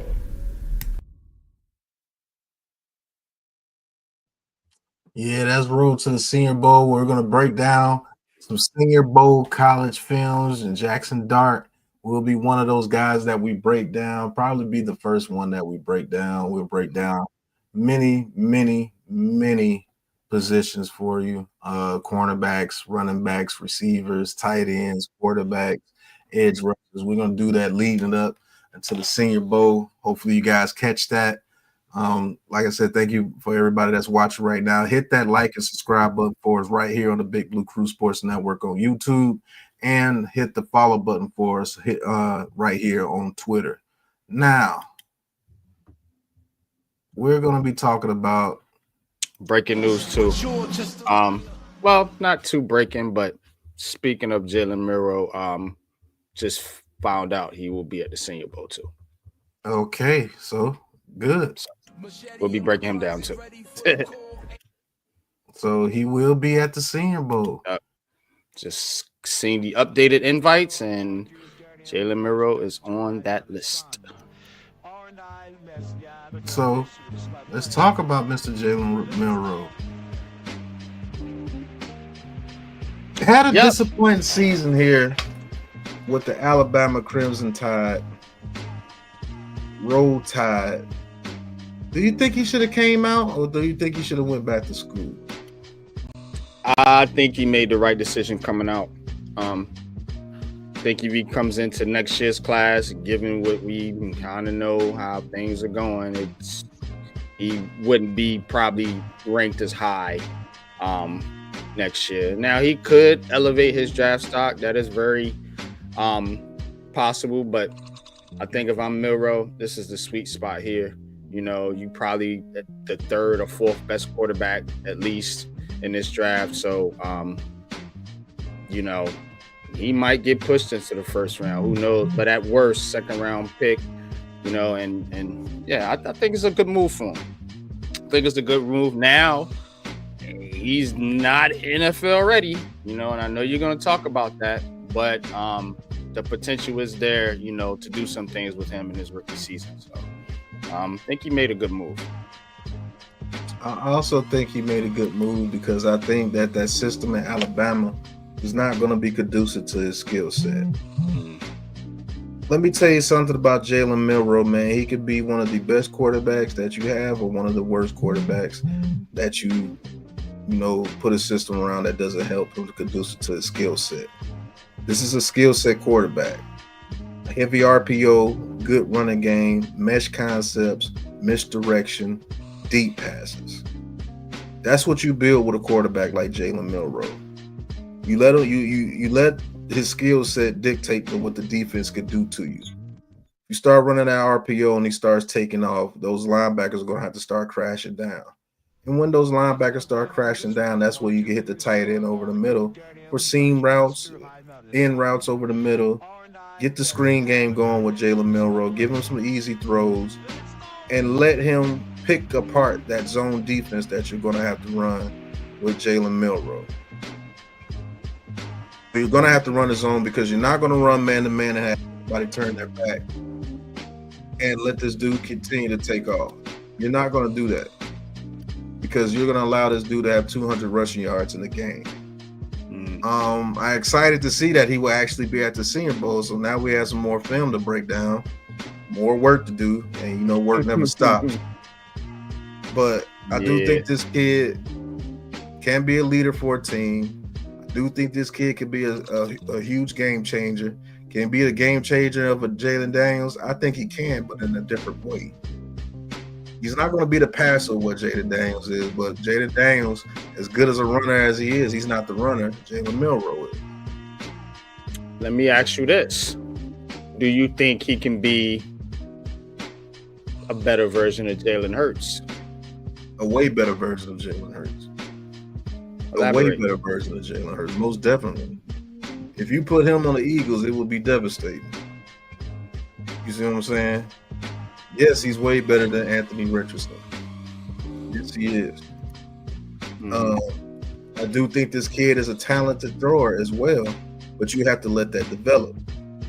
You know what I'm saying? Can this be one of those situations where they don't wait for the Aboriginal quarterback to develop and get rid of him after 1 or 2 seasons? Or can you give him the Lamar Jackson effect and create a system for him and build that system around him and let him become an MVP, 2-time MVP? Mm-hmm. You know what I'm saying? He can make some very good throws. It's not like he can't throw the football, but he's not one of those quarterbacks that's going to be like a Peyton Manning or a Drew Brees or something. He's not built that way. You know what I'm saying? But yeah, you can't expect him to be. Yeah, you can't expect him to be. Are you going to be the guy that transcends this guy's talent? Or are you going to be the guy that just throw him out there to the wolves, and when he fails, kick him over the head, hit him over the head with a hammer and throw him out there like you do a lot of quarterbacks that are like this? Are you going to put the talent around him? Or are you going to build the system around him? These are certain things that you can do with this kid. If you're willing to put the work in and really, be behind this kid and really want this kid to succeed, he's a first-round pick, and there's no reason why you shouldn't pick him in the first round. If you get behind this kid, because he has that type of talent, and he has that type of talent to change the game. And to be honest with you, I think he has the type of talent to change the New York Giants in the NFC East. It allows us to be that running team, to be a physical team again in the NFC East, and quit trying this, this fancy, this BS that we're doing, and we could get physical right back with you. You got a quarterback that can stiff arm your defensive lineman and take off. He's bigger and stronger than everybody in your secondary and faster than them. You want to make a mistake and you want to run across the middle of the field with Malik Neighbors and leave a hole as huge as what Daniel Jones was running through in 2022? If Milroe was playing what Daniel Jones was playing in 2022, oh my God, Milroe has 1,200 yards rushing at least. Would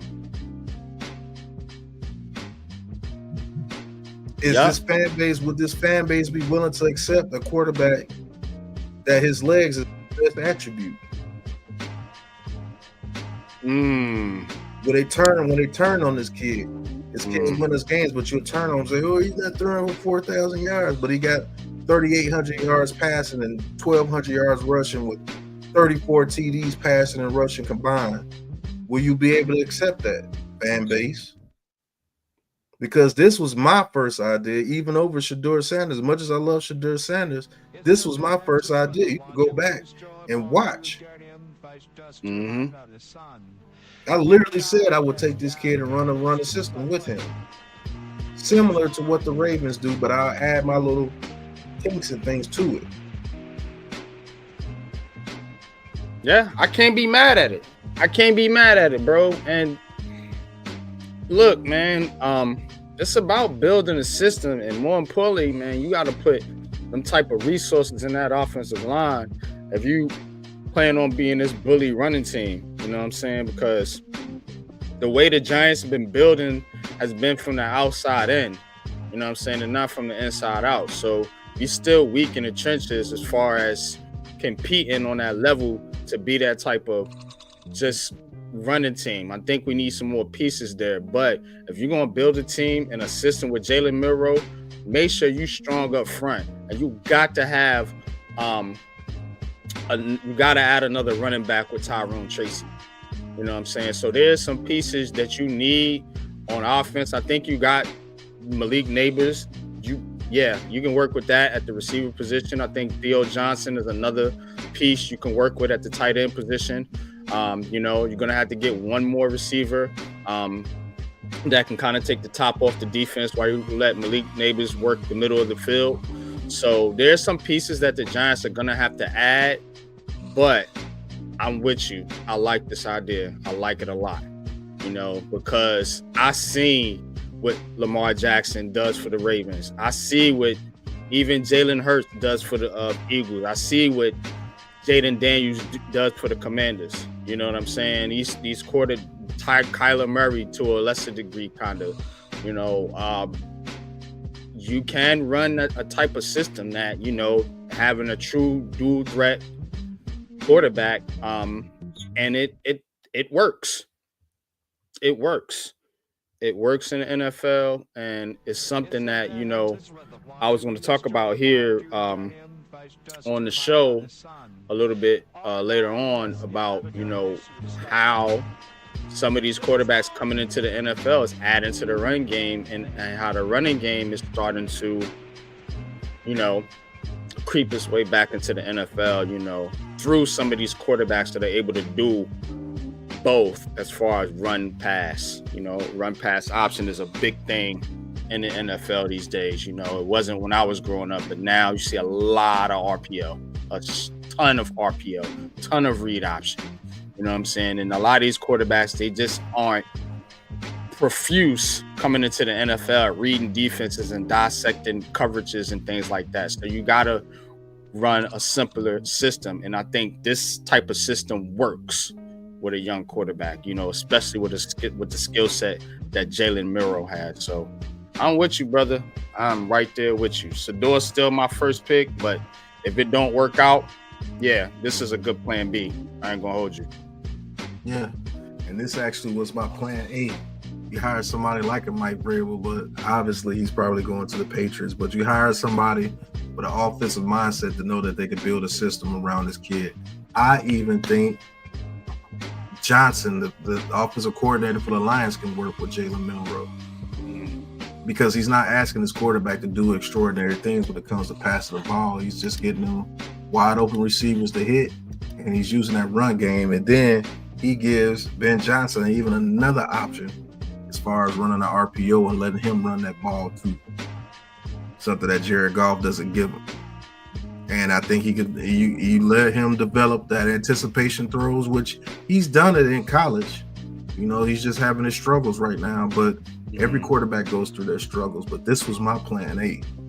This is the kid that I wanted, because I know that he can, bring that physicality back to the New York Giants in the NFC East. But we'll see what they'll do. Hey, we're gonna get into one of our sponsors, Talk Your Talk, and then we're going to let NYG get off his subjects before we end the night. Thank y'all guys for tuning in to the Outside Podcast. All sports all the time, man. And we'll be right back after these messages on the Talk Your Talk Podcast. Let's get it.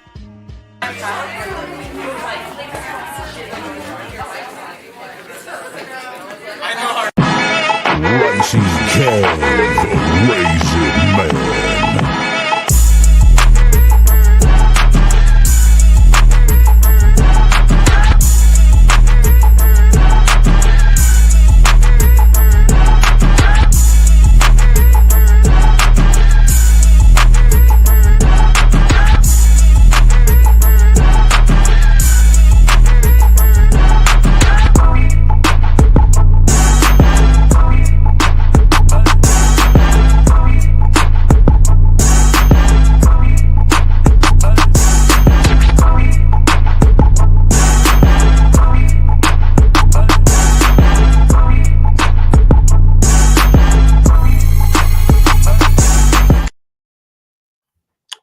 So yeah, man. I want to talk about why. I'm gonna play my little beat here, a little Twilight beat.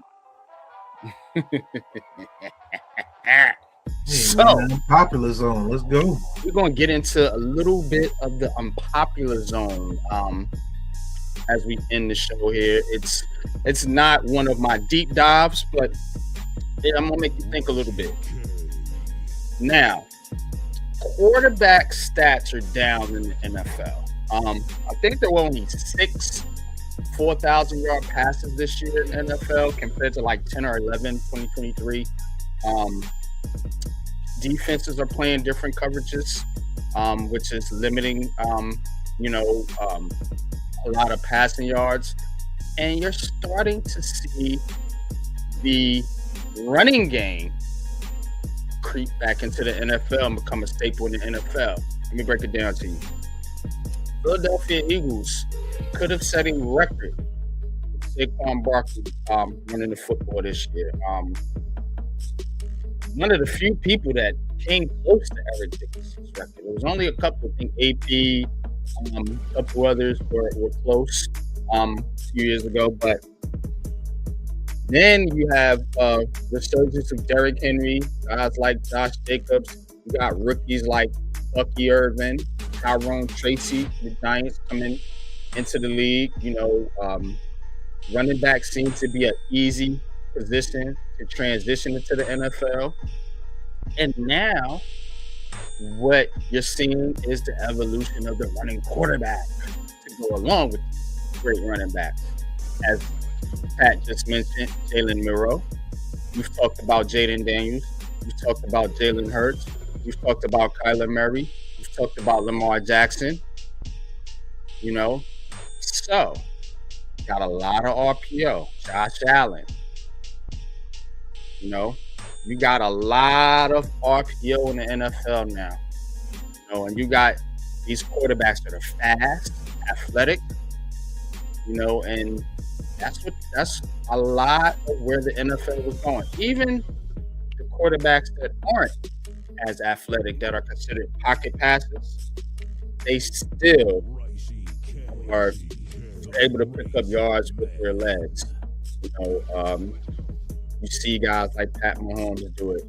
You see guys like Joe Burrow do it.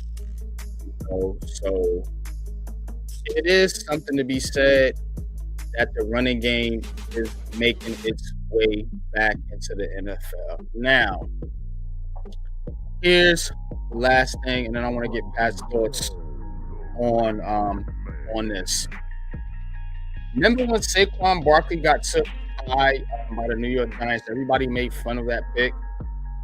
The past couple years, you've seen running backs get drafted high, and Bijan Robinson and Jamar Gibbs, and they're all falling for the Falcons and for the Detroit Lions. So if you build through the trenches, which a lot of these teams are starting to figure out, and you get that quarterback that can give you that dual threat option, and you can get this running game kicking, you are going to have success in this modern day NFL. So everybody thinks it's this passing league. Don't let them fool you. Passing numbers are down. Pat, what's your thoughts on the return of the running game? Let's get it. Well, I guess I got let out of the popular zone and I'm back. Return of the running game, man. This is a popular zone topic, and it's one topic that needs to be talked about. Running game is coming back. The teams that are winning in the league, the Eagles, running game. Vikings, running game. Lions, running game. The Chiefs, running game. Ravens, running game. Steelers, running game. Chargers, running game. Broncos, running game. You see what I'm saying? Commanders, running game. Should I continue? Where's all this high-flying passing at? Everybody got to be a high-flying passer to win games in the NFL. Most of your NFC and AFC playoff teams, the running game. You're going to get some hard-fighting playoff games going into this playoff season. And it's getting back into the running game, man. The easier question is to ask which teams are not doing the running game like they're supposed to. The Giants. 3-14. Look at the teams at the top of the draft. 13. The Raiders. 13. The Cowboys is probably the best out of them at 7-9. See what I'm saying? Like, you're not running the ball, you're not winning games. Makes sense, don't it? Don't seem so stupid now does it? At all. The Bengals with the running game, they went 9-8. Their running game wasn't a feature part, but guess what? They didn't start winning games until that boy started going off. Chase Brown. Until he started going off and they started using the running game. The running game is coming back in the NFL, man. Whether you like it or not, whether you want to admit it or not, it's coming back. So you better build one. Yeah, you better build one. So you gonna jump on a train or you gonna get ran over? Which one you gonna do? New York Giants. What are you gonna do? Since we're Giants fans, got to put them in there. What are you gonna do? That's why I wanted Jalen Milroe. You gonna have a running game with Jalen Milroe, regardless of what you want to do. You know what I'm saying? So I mean, this is a very good subject. You know, you can look up the stats for yourself. You can fact check us as people want to do Please to do. us all the time. Hey, they Please don't do. know football over there. The NYG and Pat don't know football. I'm looking at the stats right now. Joe Burrow, Jared Goff, Baker Mayfield, Geno Smith, Sam Darnold, Lamar Jackson. Those are your 4,000-yard passes. Thank you. That's it. No Pat Mahomes, no Dak Prescott, Jalen Hurts, none of these guys. No rice, no champagne, No no passing game. It's the running game. Yep. No Herbert, no Purdy, no nothing. No Stafford, no Allen, no nothing. None of them pass over. So, man, this has been the first unpopular zone. And NYG always find a way to bring you guys the heat. Yo, we gonna kick the unpopular zone sponsorship video. Then we're gonna give our final words, man. And we're gonna thank you guys for tuning in into the outside. But let's get into that promo so we can come back to the popular zone. Dope, man. Just dope.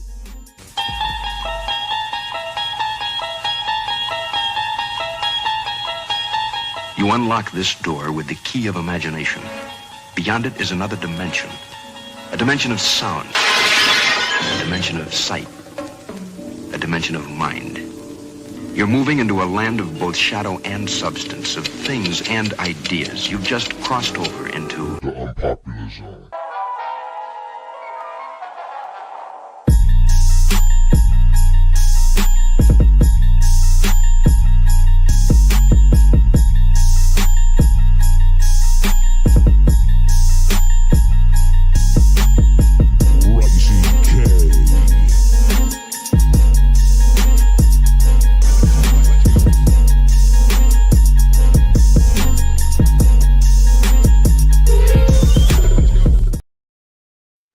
All right, that was the unpopular zone, man. This has been a great first outside podcast, and we gotta do more of these for you guys, man. Oh, yeah.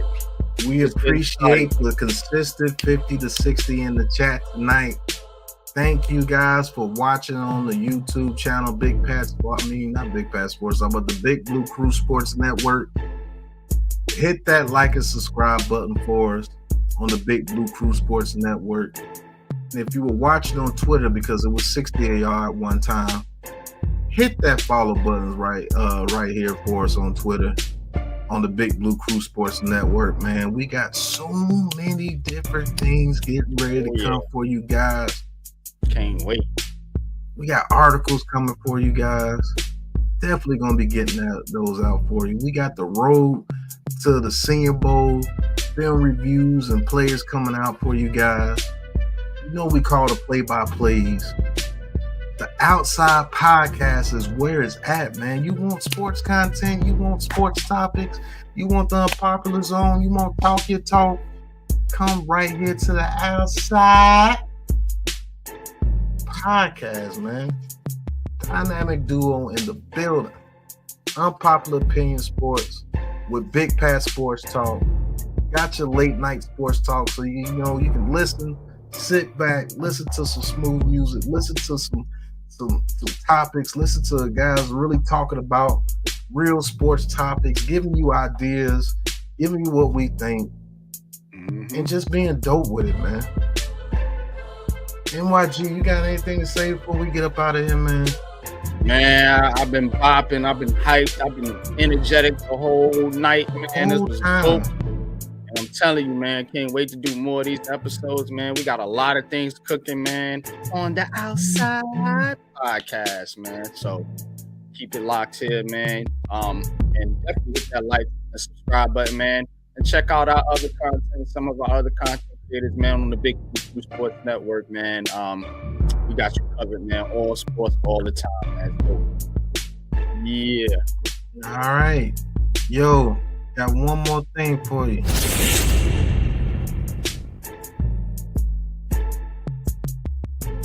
Players of the game, us. Thank you guys, man, for tuning into the Outside Podcast, man. Special show, man. Gonna be coming to you 10:30 p.m. Eastern on Sundays, Mondays, Wednesdays, and Fridays, man. We're gonna be giving you the sports. We're gonna be giving you the scores.